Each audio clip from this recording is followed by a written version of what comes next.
There has never been a time in America that it is better to become financially free than right now.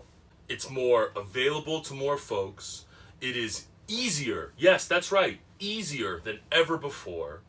And frankly, with all the resources available, it can sometimes be like analysis paralysis, right? Well, let's just break this down simple and plain. When it comes down to it, financial freedom means that you have to have a couple of things definitely taken care of. Let's list those off. Number one, you've got to make sure that you're protected against the things that could go wrong. If you're driving and you get into a car accident and it's your fault and someone tries to sue you, you better have the right kind of insurance to protect you against losing all of your wealth. If you get sick or hurt and can't work and can't generate more income, fighting an illness or a recovery from an accident, you've got to make sure that you have the right kind of income protection, disability insurance in place. So protecting yourself first is super important. Number two, you've got to have a full emergency fund. And look, that word emergency fund savings gets thrown around a lot. It's not about having $1,000 in savings in the bank. And frankly, it might not even mean just following that 3 to 6 months worth of your expenses set aside in savings. The real point of an emergency fund is to answer the following question.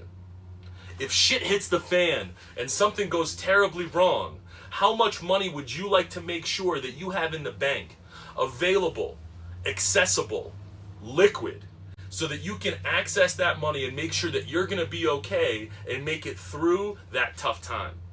For some folks, that might mean having a year's worth of their expenses set aside. For other folks in the sales business, it might mean 18 months or 2 years worth. The whole point is this: if you don't have the money in the bank, you might have to be liquidating assets like investments. You might have to be selling real estate that you own and you'd like to hold on to. And you might be put into a corner when you really would have just loved to have had some money sitting on the sidelines.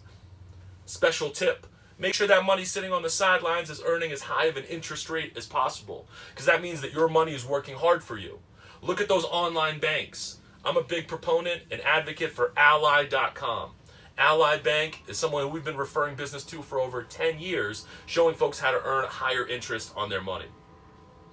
What's number three? Number three is that you've got to be in control of your cash flow. Monthly cash flow management is key.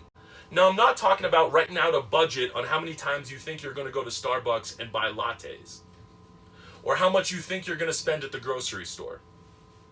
What we're talking about here is following a couple of key components. Number one, each bank account has to have its own nickname. We call that the golden rule of bank accounts. So your bills have to be paid from one checking account, and your spending has to be coming from a separate checking account. You can't spend out of the same account that pays your bills. Just like you can't pay for travel from the same savings account that you're calling your emergency fund. It doesn't work that way. Each bank account needs a nickname.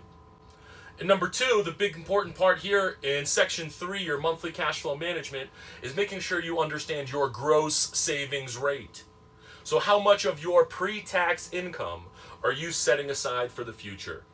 You're setting it aside for your tomorrows, not for your todays. You're putting it into something where you're not touching it. Meaning money goes in and it doesn't come out. Make sense? If you can get that gross savings rate to be 20% or higher, you'll find yourself accomplishing more and more financial freedom sooner in your life. When it comes to debt, you can still have student loans. You can still have a car loan and be financially confident. You can still have payments each month, because debt really is just an obligation of cash flow. However, what's really important here is that you eliminate your toxic debt. Your toxic debt is the debt that's charging you double-digit interest rates, meaning your credit card that's charging you 17% or 21% is a lot worse than your student loan that's only charging you 4%, or your car loan that might just be charging you 2%.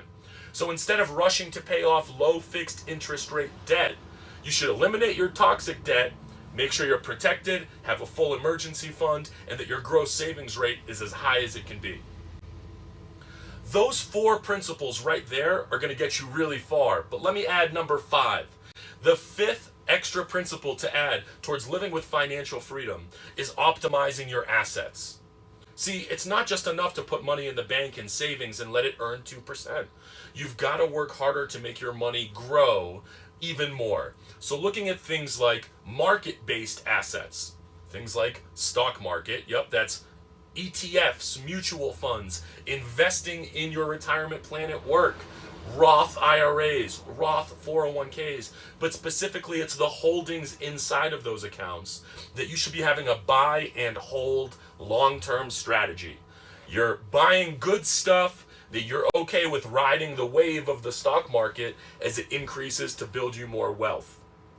The other key tip with asset optimization is not just stock market based, but also real estate assets. Looking at real estate as not only something to live in, but something where you can own and rent it out to other people. Have cash flow coming in that would pay down your mortgage and even put extra money into your pocket. Eventually the mortgage gets paid off. The property value is increasing over time. Real estate can be a very valuable hedge against market-based assets. The third part here is you can look at other assets that are a hedge against real estate and stock market risk. What if the stock market goes down and the economy's ruined and it's tough to find good tenants because everyone's losing their jobs and real estate properties are going down, values are going down, and it's tough to refinance or get qualified for loans? Well, you want to have a third bucket that is a hedge against both of those. Oftentimes folks look at permanent life insurance with cash value that grows regardless of what the stock market or real estate market does. Other folks look at government issued bonds that grow tax-free. Other folks look at starting their own business or their side hustles even more. Other folks look at paying down that low fixed interest rate debt even more aggressively. Because hey, if you can get rid of that mortgage at 3%, you're guaranteeing a 3% return on your home and a 3% return on that money. The point being, you have to do these things in order. And that's what we emphasize here on the Money Pro Tour. Look, my name's Dimitry Neyshtadt. I've been a financial advisor for over 10 years. I've helped over 1,000 families, and I'm in my RV traveling around the country creating top-notch content like this so that you guys can learn how to make smarter financial decisions for yourselves. Follow along and check out the links below in the comment section for more ways to interact with me on social media. Check out my blog posts, my vlog, video interviews, and more about this traveling 25 states in 25 weeks in 2019, teaching folks about personal finances. Stay tuned, follow along, and subscribe for more. Peace out for now.